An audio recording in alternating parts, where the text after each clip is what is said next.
साथ वही किया है। संडे वाले दिन जो मैच रखे अब संडे खराब करते हैं ना, ये बड़ा प्रॉब्लम है। वो तो रिचा ने जो मारना शुरू किया है, रिचा घोष जो है वो कौन से नंबर पे आती है आपको पता है? 5 और 6 पे।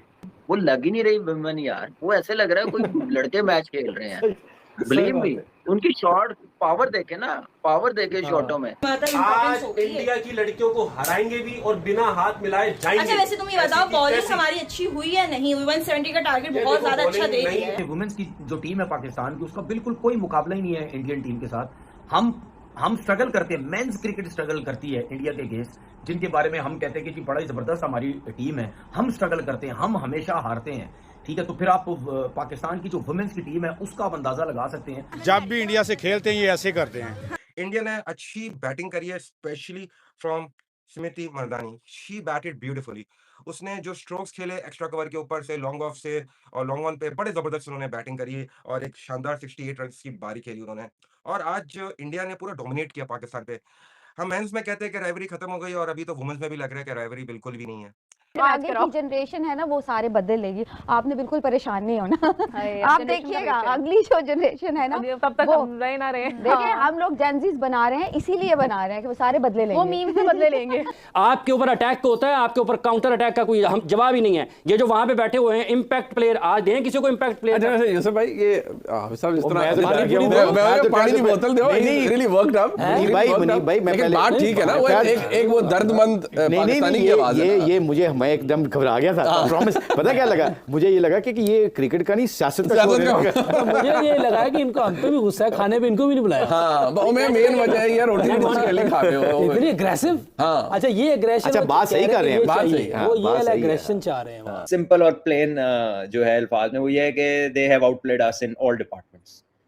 ऑल्दो इंडिया ने भी 2 कैच छोड़े but they fielded much better than us. बहुत अच्छी उन्होंने बॉलिंग की, 5 आउट किए, सिर्फ 10 रन दिए दीप्ति शर्मा ने। इंडिया के खिलाफ हमेशा पाकिस्तान बहुत बुरा खेलता है और मुझे नहीं पता कि इतनी गलत परफॉर्मेंसेस होती हैं जिसकी वजह से सारी टीम हम भी मैडम लाइन लग गई आज तो बहुत हद ही हो गई। आज तो इतना बुरा एक्सपेक्ट किसी ने नहीं किया था और मैच देखने का दिल ही नहीं करता, दिल टूट जाता है ये सब देख के। इंडिया की टीम देखें कि कितना वो जबरदस्त खेलती हैं, कितना वो ऐसे लगता है कि उनकी शॉटों में जान है। हमारी बच्चियां जो आप देखें, खाने की फिटनेस का कितना इशू है, दायरा उनसे क्रॉस नहीं होता है, उनको डिफेंस करना नहीं आता। बिल्कुल देखे ना तो ये जमीन आसमान का फर्क है। मैं समझता हूँ कि ये समझे कि अगले 10 साल हमने सीखना है। इतना ज्यादा बेशरम इंसान मुझसे बड़ा कोई पैदा नहीं होगा इस दुनिया में। वर्ल्ड कप, एशिया कप का फाइनल, फिर T20 वर्ल्ड कप। अबे मैं तो वो बंदा हूँ जो स्टेडियम में जाके जलाला देखकर आया, तो ये तो मेरे लिए कुछ भी नहीं है भाई। हमारी जिंदगियों पे ऊपर लानत है, हम इंडिया से नहीं जीत सकते, हम उनके गुलाम है भाई, सीधी सी बात, हम उनके गुलाम है, नहीं जीत सकते हम लोग उनसे। 18वें ओवर तक इंडियन टीम के 132 रन थे, ठीक है, और जब 19वां ओवर खत्म हुआ तो 155 रन थे। ये रिचा घोष जो आपको याद होगा कि जो 50 ओवर का वर्ल्ड कप हुआ था उसमें भी आई थिंक मैं गलत नहीं हूं 50 रन की इनिंग खेल के गई थी पाकिस्तान के खिलाफ, उसमें भी इसी तरह ही थे, रन कम थे, आखिरी 4-5-6 ओवर में उसने मार के छक्के अपने 50 किया और ठीक ठाक किस्म का रन टोटल दे दिया पाकिस्तान को। और आज उसने फिर 17 बॉलों पे 34 रन कर दिए। फलक की वजह से हारे हम लोग।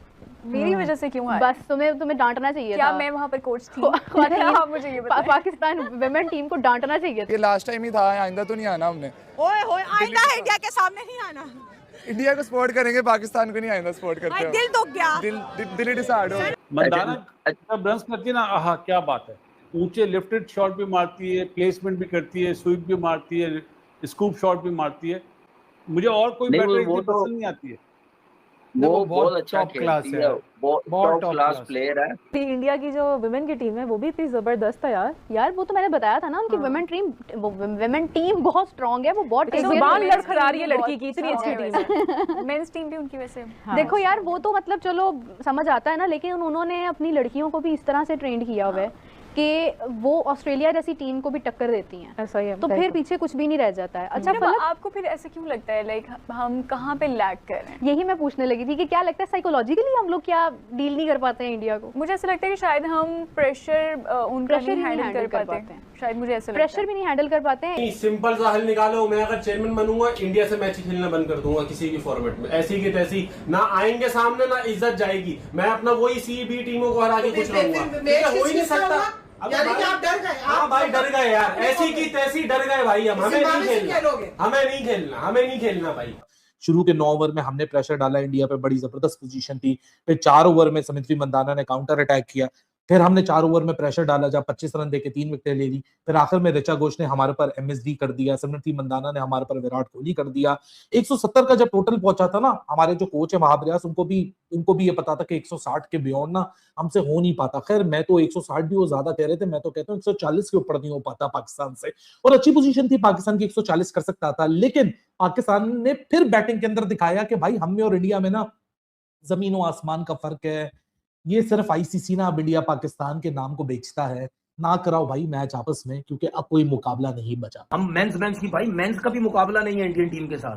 हम मेंस के बारे में भी कहते हैं तुक्के में जीत गई तो जीत गई, तो विमेंस का क्या मुकाबला है यार। फिटनेस लेवल इंडियन टीम के देख लो, ठीक है, बॉलिंग उनकी देख लो, बैटिंग उनकी देख लो। हालांकि 5 ओवर में 30 कुछ रन थे इंडिया के, ठीक है, 30 कुछ रन थे। उसके बाद आप देख लें 170 रन कर दिए स्मृति मंदाना जो है, ठीक है, 68 रन किए 44 बॉल्स पे, 2 कैच छोड़े 154 के स्ट्राइक रेट से, ठीक है, 2 छक्के 9 चौके, 2 छक्के 9 चौके। दीप्ति शर्मा ने 5 आउट किए, ठीक है, बहुत एक्स्ट्राऑर्डिनरी बॉलिंग। फिर उसके बाद जो है श्री चरानी जो उन्होंने 3 आउट किए, ठीक है। ये तो चले, मुझे पता था कि 170 रन तो बनना ही नहीं। ये ऑनेस्टली बताऊं, मैं इस वीमेन की पेरेंट्स को क्रेडिट देता हूं जो इस माशरे में, इस पाकिस्तान जैसे मुल्क में बच्चियों को इजाजत दे रहे हैं क्रिकेट खेलने की। क्या हालात है, ओपनली कहीं जाके प्रैक्टिस नहीं, इनकी सेपरेट ग्राउंड नहीं है, कोई कहाँ खेलती हैं। साल में कितने के टूर्नामेंट होते हैं। अभी भी आप देखें T20 चल रहा है, कोई इनकी लीगों में जाते नहीं है। एक बार सिर्फ निदा डार गई थी मेरे ख्याल से बिग बैश में खेलना, उसके बाद ना 100 बॉल में नजर आती है, ना CPL में नजर आती है, ना BBL में नजर आती हैं, ना इंडिया में तो वैसे ही पाकिस्तानी बैन है। तो कहाँ जाके वो बच्चियां खेलने। शर्म आनी चाहिए। मुझे भी अपना भी बोलूंगा, जो मैच से पहले इतनी बड़ी बड़ी बातें करता हूँ, जो व्लॉग के अंदर ही शुरू में इतनी बड़ी बड़ी बात ये करवाती है मुझसे, ये बोलती है मैच जीत रहे हैं आ जाओ, ये करती है सब कुछ। मैं ऐसा बंदा ही नहीं हूँ भाई, क्रिकेट की समझ हमें भी है कि कौन हार रहा है कौन जीत रहा है। आप हरकतें देखो यार, 64 रन से हार रहे हो भाई। इंडिया ने अच्छी बैटिंग करी है, specially from Smriti Mandani. She batted beautifully. उसने जो स्ट्रोक्स खेले एक्स्ट्रा कवर के ऊपर से, लॉन्ग ऑफ से और लॉन्ग ऑन पे, बड़े जबरदस्त उन्होंने बैटिंग करी और एक शानदार 68 रन की बारी खेली उन्होंने। और आज इंडिया ने पूरा डोमिनेट किया पाकिस्तान पे। हम मेंस में कहते हैं कि राइवरी खत्म हो गई, और अभी तो वुमेन्स में भी लग रहा है कि राइवरी बिल्कुल भी नहीं है, because 64 run is a big margin in T20 game. And Pakistani की अगर बॉलिंग देखे, they were good at some places but bad areas में काफी तर बॉल करी। फील्डिंग बिल्कुल अच्छी नहीं थी, काफी कैचेस छोड़े, मिस फील्डिंग करी, जो एक पाकिस्तान टीम का प्रॉब्लम रहा है शुरू से ही, उस पर काम करना जरूरी है। लेकिन इंडिया ने जिस तरह से आगाज किया, पहली विकेट पहले ओवर में गिरी थी, शेफाली वर्मा ने पहली बॉल पर छक्का भी मारा और पहली ओवर की 5वीं गेंद पे वो आउट भी हुए। It was really good to see bowler coming back, और उन्होंने आके उनकी विकेट ली। मंदानी ने 68 शानदार इनिंग, और हरमीत कौर ने 36। लेकिन जो खास इनिंग रही है नीचे से अगर हम देखें तो Richa Ghosh she looked extraordinary. Smriti की फिटनेस लेवल देखा,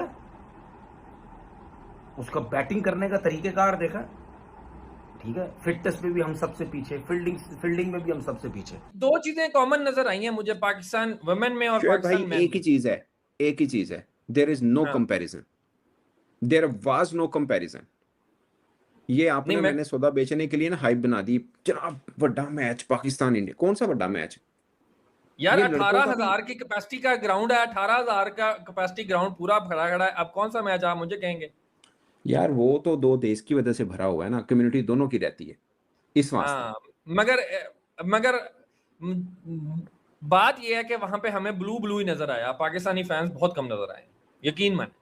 वो तो हर जगह, वो खैर एक अलग बहस है, वो हर जगह पे ऐसे ही होता है शुएब भाई। जितने भी ओवरसीज में मैच होते हैं, इंडियन कम्युनिटी बहुत होती है, उनकी तादाद भी ज्यादा है। खैर इंग्लैंड में तो पाकिस्तानी भी बहुत है, मैंने उस स्टेडियम में बहुत मैच कवर किया। और एजबेस्टन के अंदर ग्राउंड मैच हो रहा था ना भाई, वहां पे भी पाकिस्तानी ना, जिनको क्रिकेट का शौक है उनको पता है। हमारे विमेन फिर भी मेंस के मुकाबले में इनका रिकॉर्ड इंडिया से बेहतर है, मेंस के मुकाबले में बेहतर है, लेकिन कोई मुकाबला ही नहीं है शुएब भाई विमेन का। पता नहीं क्यों, मतलब वो लगाया होता है, कैसी हाइप बनाई हुई है पाकिस्तान वर्सेस इंडिया, कोई चक्कर ही नहीं, 10 करा लो 10 हो गए तुसी। ये कैसे होगा कि ये अंडर प्रेशर ना आए इंडिया के सामने? ये कैसे होगा कि आप चोक ना करें इंडिया के सामने? ये हो नहीं सकता। इसलिए नहीं हो सकता कि आपका सिखाने वाले तो वही हैं जो खुद चोक होते हैं। एक दफ़ा ना एक सवाल हमारे दरमियान हुआ था कि प्रेशर और स्किल्स, क्या स्किल्स ज़रूरी होते हैं या प्रेशर हैंडल करना आना चाहिए आपको? बट वही बात आ जाती है कि अगर आप में स्किल्स होते हैं तो फिर आप प्रेशर भी हैंडल कर लेते हैं। Both things are very necessary. देखिए जब तक मेंटली आप स्ट्रांग नहीं होगे आप किसी, और ये जो गेम है ना ये टेक्निक का है, और यहाँ पे जो है वो इंटेलिजेंट लोग, देखिए जैसे बात की जाए जिसने पिच एनालिसिस किया है, बॉल ठहर के आई है, बैटर को मौका मिल जाता है हिट लगाने का, देखें वो सोच के हिट करेगा और वो हर चीज़ एनालिसिस करेगा। तो देखिए जिसके पास दिमाग नहीं है, जो मेंटली स्ट्रांग नहीं है, जो टेंशन के टाइम पे अच्छे डिसीजन नहीं ले सकेगा, वो कभी अच्छा प्लेयर क्वालिटीज नहीं है तो साबित वो नहीं हो सकता। मेंस फीमेल सारे जो इंडिया के आगे हारी जा रहे हैं और बदतरीन गंदी तरीन क्रिकेट खेल रहे हैं। सर क्या कहते हैं, एक और दिन, एक और संडे, एक और लर्न इंडिया ने दिया का, ये बढ़िया क्रिकेट ले जाओ। देखिए आज हमारी क्रिकेट को एक और इंडिया की तरफ से मुंह पे एक तमाचा देखने को मिला। उन्होंने कहा कि भाई उन्होंने लाते हैं गुस्से सब कुछ मार दिया। मतलब ये चीजें पहली दफा नहीं थी कि एक संडे था हमें लर्न मिलने वाला था। ये चीजें एक्सपेक्टेड थी, हमें पहले से ही पता था कि भाई इंडिया और पाकिस्तान का मैच है, संडे का दिन है तो पाकिस्तान को लर्न मिलेगा ही मिलेगा। बैटिंग में भी धोते हैं, बॉलिंग में भी धोते हैं। भाई उन्होंने स्मृति मंदाना, ऋचा घोष और तीसरी एक और लड़की हरमनप्रीत कौर, उन 3 लड़कियों ने पाकिस्तान टीम को उखाड़ पिछाड़ के तबाह करके रख दिया। भाई वो तीनों आई हैं, इतने रन करके चली गई। हमारी लड़कियां क्या करती हैं, ओपनिंग आती हैं तो टेस्ट खेलती हैं। हमारे जो बॉलर्स हैं वो 5 करवाई जा रही हैं, 7 वाइड फेंकी जा रही हैं। तो ये हमारी क्रिकेट को उन्होंने आज बताया कि भाई आपकी क्रिकेट का मुंह ही ऐसा है, आपको हमसे जब भी खेलोगे आप हमसे हारोगे। और भाई आप देखो जब आपकी कैप्टन से पूछा जाता है वो आगे से कहती है कि it's a pressure game. Pressure कटेगा, प्रेशर गेम खेलना आपसे जाता आप वो वो ये कहते हैं। और इंडिया की कैप्टन से जब पूछते हैं तो वो कहते हैं it's just a normal game. हम सर हर दफा रोते हैं कि इंडिया हमारे साथ हैंडशेक नहीं करता। लेजेंड में भी हम रोए, हम जाके मेल क्रिकेट में भी रोए। एशिया कप में 3-0 बजा, हमें T20 वर्ल्ड कप में बजा, उसके बाद ट्राई सीरीज में कहाँ नहीं इंडिया ने हमें हराया। हम नहीं सीखे। एक और संडे, एक और जलालत। एक बार फिर से भारतीय शेरनियों ने जिस तरीके से पाकिस्तानी वुमेन्स टीम को ठोका है, 64 रनों से ये भारतीय शेरनियों ने पाकिस्तानी वुमेन्स टीम को जलील करके रख दिया है। जिस तरीके से भारतीय टीम ने खेल का मुजाहिरा पेश किया है, पहले तो 2 विकेट पावर प्ले में ही गिर जाते हैं, लेकिन उसके बाद स्मृति मंदाना और फिर ये हमारे कप्तान हरमनप्रीत कौर ने जो पारी संभाला है भाई, जिस तरीके से उन्होंने बैटिंग करके दिखा दिया, जिस तरीके से स्मृति मंदाना ने 68 रन की ताबड़तोड़ बल्लेबाजी की है, और फिर ये हमारी ऋचा घोष नीचे से आकर के जो ताबड़तोड़ इनिंग खेली है, उनको देख करके ये पाकिस्तानी मीडिया भी दीवाने हो गए हैं कि यार ऐसा लगता है कि ये वुमेन नहीं है, ये तो वुमेन्स की टीम लग रही है। इस तरीके से ये लंबे लंबे छक्के मार रहे थे, जिस तरीके से उन्होंने 23 रन मारे हैं 19वें ओवर में भाई, जिस तरीके से 23 रन ठोके हैं। और फिर भारत की टीम एक समय पे ऐसा लग रहा था कि ये भारत की टीम कहीं 150 रन भी ना बना पाई। 18 ओवर में 132 रन ही टीम इंडिया के नजर आ रहे थे, लेकिन जिस तरीके से ताबड़तोड़ बल्लेबाजी की है हमारे भारतीय धुरंधर ऋचा घोष ने, उन्होंने 17 गेंदों पे 34 रन की 200 के स्ट्राइक रेट के साथ ताबड़तोड़ बल्लेबाजी करके दिखा दिया। अगर वो लास्ट के ओवरों में और रह जाते तो वो 15 रन नहीं, 15 की जगह पे 25 रन और ठोक डालते। तो फिर भी ये 170 रन पाकिस्तानी टीम के लिए एक बड़ा विशाल स्कोर था, क्योंकि पाकिस्तानी टीम जिस तरीके से खेलती है, उनके सिर्फ और सिर्फ 2-3 बल्लेबाज ही ऐसे हैं जो अच्छी बल्लेबाजी करते हैं। मुनीबा अली की बात कर लिया जाए, अभी आप नए 2-3 बैटर आए हुए थे, उन्होंने तो अच्छा परफॉर्मेंस करते हुए थोड़ा बहुत एग्रेशन दिखाया, लेकिन एग्रेशन भाई कितना देर तक टिकेगा। 170 रन ठोकने हैं। जिस तरीके से ये पाकिस्तानी मेंस टीम कोलैप करती है, उसी तरीके